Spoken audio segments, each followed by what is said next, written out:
Hello అండి. ఈ వీడియోలో మన ముఖ్యమంత్రి శ్రీ నారా చంద్రబాబు నాయుడు గారి గురించి మాట్లాడుకుందాము. ముఖ్యంగా చెప్పుకోవడానికి చంద్రబాబు నాయుడు గారికి అభిమానించేవారు ఆయనను విజనరీ, చాలా ముందు చూపు గల వ్యక్తి, ఆ విధంగా పొగడ్తలతో ముంచేస్తూ ఉంటారు. కానీ వాస్తవానికి వచ్చేసరికి ఆయన యొక్క పనితనం ఆ ట్యాగ్లైన్లకు, విజనరీ అనే ట్యాగ్లైన్కి కరెక్ట్గా జస్టిఫై చేస్తున్నాడా, పనితనంలో చేయట్లేదా అనేది మాట్లాడుకుందాము. ఆయన గారి యొక్క పనితనం చూస్తుంటే ఆ విజనరీ అనే ట్యాగ్ను చాలా బలవంతంగా రుద్దాలని చూస్తున్నట్టు అనిపిస్తుంది. దానికి చాలా కారణాలు ఉన్నాయి. అలా అనిపించడానికి చాలా ఉదాహరణలు కూడా ఉన్నాయి. వాటిలో కొన్ని ఉదాహరణలు మంచిగా కొన్ని చెప్పుకుందాము. వాటిలో ముఖ్యంగా వచ్చేసి ఆయన ప్రజెంట్ చేసే ఏదైనా డేటాలో ఏ విధమైన సైంటిఫిక్ ఆధారాలు ఉండవు. అన్ని గాలి లెక్కలు. అది ఏ విధమైనటువంటి ఏ సోర్స్ నుంచి తీసుకున్నాము, what is the source behind this data అనేది ఏది కూడా మెన్షన్ చేయడు. కేవలం గాలి లెక్కలు, పొలం గట్ల మీద, అదేవిధంగా ఊర్లలో అరుగు మీద కూర్చొని ఏ విధంగా అయితే ముసలి వాళ్ళు మాట్లాడుకుంటుంటారో ఆ విధంగా ఏ విధమైనటువంటి సైంటిఫిక్ ప్రూఫ్స్ లేకుండా, సైంటిఫిక్ ఆధారాలు ఏమీ లేకుండా ఏ డేటా ప్రజెంట్ చేసినా కూడా అన్ని గాలి లెక్కలు ఇవి చెప్తుంటారు. అది ఎలా అంటే 2024 ఎలక్షన్ల ముందు ఆంధ్రప్రదేశ్ రాష్ట్రం యొక్క అప్పు 14 లక్షల కోట్లు, 16 లక్షల కోట్లు, 20 లక్షల కోట్లు, శ్రీలంక అయిపోయింది, సోమాలియా అయిపోయింది. అది ఇది ఏ దేశం అయితే దివాళాపారం ఎత్తిందో ఆ దేశం యొక్క పేరును ఆంధ్రప్రదేశ్తో పోలుస్తూ ఆంధ్రప్రదేశ్ శ్రీలంకగా అయిపోయింది, సోమాలియా అయిపోయింది, జింబాంబే అయిపోయింది, ఈ విధంగా చెప్పుకుంటూ వాస్తవానికి వచ్చేసరికి ఆయన ప్రవేశపెట్టినటువంటి బడ్జెట్లో ఆంధ్రప్రదేశ్ రాష్ట్రం యొక్క అప్పును 6 లక్షల ఆస్పాస్, అరౌండ్ 6 lakగా చూపించడం జరిగింది. 6 lakh crore చూపించడం జరిగింది. కానీ ఆయన ప్రచారంలో మటుకు 14 లక్షల కోట్లు, 16 లక్షల కోట్లు, 18 లక్షల కోట్లు ఈ విధంగా చెప్పి వాస్తవానికి డేటా ప్రజెంట్ చేయవలసిన దగ్గర 6 లక్షల కోట్లు మాత్రమే చూపించడం వెనక ఆయన పనితనం తెలుస్తుంది కదా. ఎక్కడ 14 లక్షల కోట్లు, ఎక్కడ వాస్తవానికి 6 లక్షల కోట్లు. ఆయనకు ఆ రోజుల్లో 14 లక్షల కోట్లని ఏ విధమైన సైంటిఫిక్ ప్రూఫ్ లేకుండా ఏ విధంగా గాలి లెక్కలు చెప్పారు. ఎందుకు ఇలా చెప్పావంటే నేను ఆ పేపర్లు చూసి చెప్పిన, వాళ్ళు చెప్తుంటే నేను చెప్పాను. ఈ విధంగా చెప్పడం అది ఒక విజనరీకి తగదు. చంద్రబాబు నాయుడు గారు నిజంగానే విజనరీ కనుక అయి ఉంటే గతంలో 3 సార్లు ముఖ్యమంత్రిగా చేసిన వ్యక్తి తన యొక్క పనిని షోకేస్ చేసుకుంటూ ప్రచారానికి వెళ్లకుండా ఎంతసేపటికి ఎదుటి వ్యక్తి మీద నెగిటివ్ ప్రాపగండా చేసి గెలవాలనుకోవడం అది కూడా అంత హర్షణీయం కాదు. చంద్రబాబు నాయుడు గారు 2024 ఎలక్షన్లలో గెలవడానికి ఒకానొక అస్త్రంగా పనిచేసిందైతే ఆయన ప్రచారంలో వాడినటువంటి కొన్ని మాటలు. వాటిలో నేను సంపాదన సృష్టిస్తాను, సంపాదన ఏ విధంగా పెంచాలనేది నాకు బాగా తెలుసు, జగన్మోహన్ రెడ్డి లాగా నేను అప్పు తీసుకురాను, నేను ఏ విధంగా పెంచుతానంటే గతంలో మీరు చూశారు కదా, ఆదాయం పెంచుతాను, ఆదాయం రెట్టింపు చేస్తాను, తలసరి ఆదాయం పెంచుతాను, వచ్చిన ఆదాయాన్ని పేదలకు పంచుతాను. ఆ విధంగా మామూలుగా కాదు, వీర లెవెల్లో ఉదరగొట్టారు.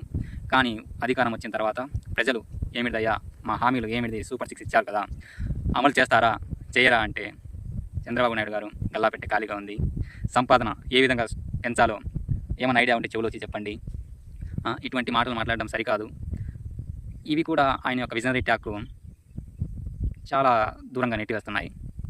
కానీ ఒక విషయం అయితే వాస్తవం అండి, చంద్రబాబు నాయుడు గారు అబద్ధాన్ని తరచూ ప్రస్తావిస్తూ దాన్ని నిజంగా ఏ విధంగా మలచాలో తెలిసినటువంటి ఏకైక వ్యక్తి. ఏకైక కాదు, చాలామంది ఉండవచ్చు, కాదంటే వాటిలో ఆయన చాలా సిద్ధహస్తుడు. ఏ విధంగా అంటే ఒక అసత్యాన్ని తీసుకువచ్చి ఇది సత్యంగా ఏ విధంగా దాన్ని ఎస్టాబ్లిష్ చేయగలంటే సంపద సృష్టిస్తా అని చెప్పినటువంటి చంద్రబాబు నాయుడు గారు తను అధికారం చేపట్టిన 11 నెలల కాల వ్యవధిలోనే సుమారుగా 1,50,000 కోట్ల రూపాయల అప్పు తీసుకొచ్చారు. తీసుకొచ్చిన అప్పును ఏ విధంగా సరే తీసుకొచ్చారు, దాన్ని ఏ విధంగా ఉపయోగించారు కూడా ఏమి అది కళ్ళకైతే ఏం కనిపించట్లేదు. ఆ 1,50,000 కోట్ల రూపాయలు అది ఏం చేశారు? ఓకే, ఊళ్ళలో అరకొర రోడ్లు అయితే వేశారు, కానీ అరకొర రోడ్లకు మాత్రం 1,50,000 కోట్లు మాత్రం అవ్వవు కదా. ఆ మిగిలిన డబ్బంతా ఎలా వెళ్తుంది? కనీసం జగన్మోహన్ రెడ్డి అప్పు చేస్తున్నాడు, చేసిన అప్పును డైరెక్ట్ ప్రజలకు పంచుతూనే ఉన్నాడు, దాంట్లో పారదర్శకత ఉంది. కానీ సిబిఎన్ గారు వచ్చేసరికి అప్పు జగన్మోహన్ రెడ్డికి తక్కువ అయితే తీసుకోవట్లేదు, కాదంటే ఆ డబ్బు ఎలా పోతుంది ఏంటి అనేది ఎవరికి తెలియట్లేదు. ఆ చిదంబరం రహస్యం ఏమిటో, ఎవరు ఛేదించాలో ఆ రహస్యాన్ని, గండికోట రహస్యం, అది ఎవరికి ఏం తెలియట్లేదు. దాని గురించి ప్రశ్నించే గొంతుకలు కూడా ఆంధ్రప్రదేశ్లో కరువయ్యాయి. కనీసం ప్రతిపక్షం కూడా లేనటువంటి ఆంధ్రప్రదేశ్ రాష్ట్ర ప్రభుత్వం ఎంత అద్భుతంగా పరిపాలన చేయవలసిన ఆవశ్యకత ఉందో అంతకంటే దారుణమైన పరిస్థితుల్లోకి ఆంధ్రప్రదేశ్ను నెట్టివేస్తున్నారు. ఎవ్వరే కానీ ఆంధ్రప్రదేశ్ను ప్రభుత్వాన్ని గురించి క్వశ్చన్ చేసే ధైర్యం కానీ సాహసం కానీ చేయట్లేదు. దానికి మెయిన్ కారణం వచ్చేసి మన మీడియా. అమ్ముడుపోయింది.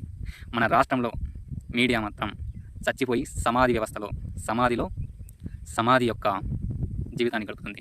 అదే నేషనల్ మీడియా కూడా అది కూడా ఐసీ మీద కొట్టుమిట్లాడుతుంది. వాస్తవానికి రాష్ట్రం యొక్క అభివృద్ధిలో మీడియా యొక్క పాత్ర కీలకమైనది. కానీ మన యొక్క ఆంధ్రప్రదేశ్ మీడియా మాత్రం చంద్రబాబు నాయుడు గారు ఏది చేసినా కూడా ఇది కరెక్టే, ఆయనని ఎవరే కానీ క్వశ్చన్ చేసే పరిస్థితి ఉండకూడదు అని 24 గంటలు ఆయనకు మాత్రమే ప్రచారం కల్పించుకుంటూ ఎంతటి అన్యాయం జరిగినా కూడా క్వశ్చన్ చేయకుండా అదేమిటో మళ్ళీ వాళ్ళకి ఏ విధమైన ముడుపులు అందుతున్నాయో చంద్రబాబు నాయుడు గారు ఈ విషయంలో మనకు చాలా సిద్ధహస్తుడు. మీడియాను ఏ విధంగా కంట్రోల్ చేయాలి, ఏ విధంగా money management and man management, ఒక మనిషిని ఏ విధంగా మేనేజ్ చేయాలనేది, ఒక వ్యవస్థను ఏ విధంగా మేనేజ్ చేయాలనేది చంద్రబాబు నాయుడు గారికి తెలిసిన విధంగా మన ఆంధ్రప్రదేశ్ రాష్ట్రంలో ఏ ఇతర రాజకీయ నాయకుడికి కూడా తెలియదు. బహుశా అందువల్లనే ఆయన గారి యొక్క రాజకీయ జీవితం ఇన్ని సంవత్సరాలుగా ఎన్నో ఆటుపోట్లు ఎదుర్కొన్నా కూడా నిర్విఘ్నంగా కొనసాగుతుంది. అధికారాన్ని చేపట్టి 11 నెలలు గడిచిపోతున్నా కూడా చంద్రబాబు నాయుడు గారి యొక్క ప్రభుత్వం కనీసం ఒక్క ఉద్యోగాన్ని కూడా భర్తీ చేయలేదు. అదేవిధంగా రాష్ట్రం యొక్క పరిస్థితి చూస్తుంటే జిఎస్టీ కలెక్షన్స్లో ప్రతిసారి కూడా డీగ్రోత్ చూస్తున్నాం. దానికి కారణం ఏమిటి? సంపద సృష్టిస్తా అని చెప్పిన మనిషి ఆయన యొక్క గవర్నెన్స్లో ఈ విధంగా ఎలా జరుగుతుంది? జిఎస్టీ కలెక్షన్స్ దారుణంగా ఎలా పడిపోతున్నాయి? ఆంధ్రప్రదేశ్ రాష్ట్రం యొక్క గ్రోత్ రేట్ ఎందుకు స్లో అవుతుంది? విజన్ ఉన్న వ్యక్తి అయితే రాష్ట్రాన్ని పరుగులు తీయాలి కదా రాష్ట్రం. కానీ వాస్తవానికి వచ్చేసరికి రాష్ట్రం యొక్క గ్రోత్ డీగ్రోత్ వెళ్తుంది. రాష్ట్రంలో లా అండ్ ఆర్డర్ పరిస్థితి ఏ విధంగా ఉందో చూస్తే అది కూడా నామమాత్రంగానే ఉంది. ఒక్క విషయం ఏమిటంటే తన వాళ్ళు ఏది చేసినా కూడా కరెక్టే, ఇతరులు ఏది చేసినా కూడా తప్పు అనే రీతిలో ఈ ప్రభుత్వం ముందుకు వెళ్తుంది. అదేదో సామెత ఉంది కదా, మనదైతే టామీ వేరే వాళ్ళదైతే కుక్క అని. ఆ విధంగానే ఈ రాష్ట్ర ప్రభుత్వం యొక్క పనితీరు కనబడుతుంది. ప్రతిపక్షంలో ఉన్నటువంటి నాయకులైతేనేమి, ప్రభుత్వానికి ఎంతో కొంత ప్రభుత్వాన్ని ప్రశ్నించే గొంతుకులైతేనేమి కొంచెం గట్టిగా మాట్లాడితే వారి మీద కేసులు పెట్టడము, వారిని ఇంకా ఏ పని లేదన్నట్టుగా వారి మీద విరుచుకుపడము, ఇది ఆంధ్రప్రదేశ్ రాష్ట్రానికి అంత మంచిదైతే కాదు. చంద్రబాబు నాయుడు గారు దీన్ని చాలా సీరియస్గా పరిగణించాలి. అదేవిధంగా చంద్రబాబు నాయుడు గారు చేసే అతిపెద్ద బ్లండర్ వచ్చేసి అమరావతి. మన దగ్గర సంపాదన లేనప్పుడు, మన దగ్గర ఖర్చు పెట్టే స్తోమత లేనప్పుడు కేవలం అమరావతి మీద లక్షల కోట్లు ఎందుకు ఖర్చు పెడుతున్నారో అది ఆయనకే తెలియాలి. ఆయన చూపించేటువంటి గ్రాఫిక్స్లో రైల్వే స్టేషన్కి వచ్చేసి 1500 ఎకరాలలో రైల్వే స్టేషన్ కడతారంట, 4000 ఎకరాల్లో స్పోర్ట్స్ సిటీ కడతారంట. అదేమిటి హైపర్ లూప్ బుల్లెట్ ట్రైన్లు, అవి ఎక్కడే కూడా లేవు. మన దేశంలో కాదు, చాలా అభివృద్ధి చెందిన దేశాల్లో కూడా ఆ వ్యవస్థ లేదు. కానీ మన దేశంలో, అది కూడా మన రాష్ట్రంలో ఆర్థిక లోటుతో కొట్టుమిట్లాడుతున్న మన రాష్ట్రంలో దాన్ని ఏ విధంగా తీసుకువస్తారు? అసలు తీసుకువస్తారా? ఊరికే ఇల్లు ఉదరగొడుతున్నారా? అది కాలమే సమాధానం చెప్తుంది. కానీ ఒక్క అమరావతి మీదనే ఆయన గారి యొక్క పూర్తి దృష్టిని కేంద్రీకరించడం, పూర్తి రాష్ట్రాన్ని గాలికి వదిలేయడం అది మంచి విషయం అయితే కాదు. మన రాష్ట్రం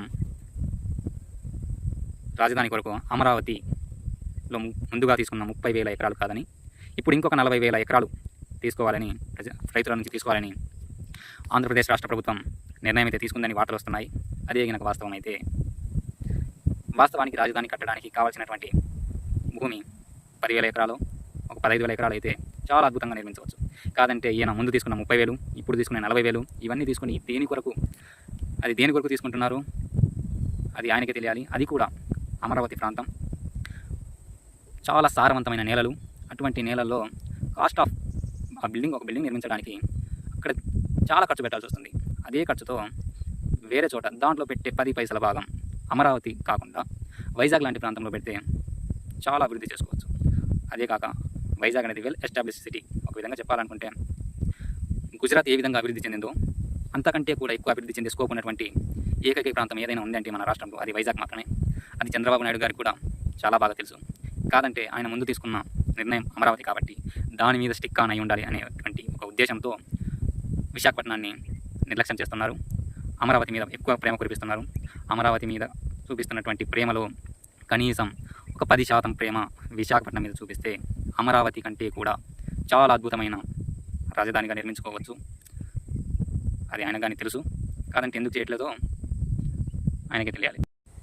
14 లక్షల కోట్లు అప్పు ఉన్నప్పుడే ప్రతి ఒక్క హామీని అమలు చేస్తా అని చెప్పినటువంటి చంద్రబాబు నాయుడు గారు ఇప్పుడు వాస్తవానికి 6 లక్షల కోట్ల అప్పు మాత్రమే ఉన్నా కూడా తను ఇచ్చినటువంటి హామీల మీదకి అమలు చేసే దిశగా ఏ మాత్రం కూడా అడుగులు వేయట్లేదు. దానికి ప్రజల నుంచి కూడా మరి ఎక్కువ డిమాండ్ కూడా రావట్లేదు. మరి దానికి కారణం ఎందుకు? లేదంటే డిమాండ్ ఉన్నా కూడా ఏదన్నా గుప్తంగా దాచిపెడుతున్నారా? కానీ ప్రజల్లో బహిర్గతంగా అయితే ఆ ఆవేశం అయితే బయటికి రావట్లేదు. దానికి కారణం ప్రజల్లో ఏమన్నా పోరాట స్ఫూర్తి తగ్గిపోయిందా? లేదంటే ప్రభుత్వానికి ఏమన్నా భయపడుతున్నారో తెలియట్లేదు. కానీ వాస్తవానికి వచ్చేసి చంద్రబాబు నాయుడు గారు ఇచ్చినటువంటి హామీలు అమలు చేయాలని ప్రతి ఒక్క ఆంధ్రప్రదేశ్ రాష్ట్రంలో ప్రతి ఒక్క పౌరుడు కోరుకుంటున్నాడు. అది హామీలు అమలు పరిస్తేనే చంద్రబాబు నాయుడు గారికి రాజకీయంగా చాలా ఉపయోగపడుతుంది. ఒకవేళ ఆయన గారు కనుక ఆ హామీలను విడిచిపెట్టినటువంటి పరిస్థితి అయితే ఆయన గారికి రాజకీయంగా చాలా అడ్డంకులు ఎదురయ్యే పరిస్థితి రాబోయే రోజుల్లో మనమందరం చూస్తాము. చంద్రబాబు నాయుడు గారు అధికారంలోకి వచ్చి 11 నెలలు పూర్తవుతున్నా కూడా ఇంతవరకు ఇన్వెస్ట్మెంట్ పాలసీ ఏ విధంగా ఉండాలి అనేది, ఒక ఇన్వెస్టర్ మన రాష్ట్రానికి వచ్చి కంపెనీ పెట్టాలనుకుంటే మన పాలసీ ఇది అని ఒక పాలసీని తయారు చేయడంలో అటువంటి అడుగులు వేసిన విధంగా కూడా ఎక్కడ కనిపించట్లేదు. ఈ మధ్య కాలంలోనే టీసీఎస్, టాటా కన్సల్టెన్సీ సర్వీస్ మన దేశంలోనే అతిపెద్ద ఐటీ కంపెనీ టీసీఎస్ వచ్చి పెట్టుబడులు పెడతామంటే వైజాగ్ లాంటి ప్రాంతంలో 1 ఎకరా వచ్చేసి 99 పైసల చొప్పున 21 ఎకరాలు అక్కడ ఇవ్వడం జరిగింది. అంటే చంద్రబాబు నాయుడు గారికి ఉన్నటువంటి బ్రాండ్ ఏమిటంటే అభివృద్ధికి మరో పేరు. అటువంటి పేరున్నటువంటి చంద్రబాబు నాయుడు గారి సారథ్యంలో ఆంధ్రప్రదేశ్ రాష్ట్రంలో ఎకరా రూపాయికి ఇస్తే కానీ పెట్టుబడులు పెట్టే పరిస్థితి లేదని అనుకోవాలా? లేదంటే ఏ కంపెనీ వచ్చినా కూడా ఎకరా 1 రూపాయికి మాత్రమే ఇచ్చే పాలసీ ఏమైనా డిజైన్ చేశారా?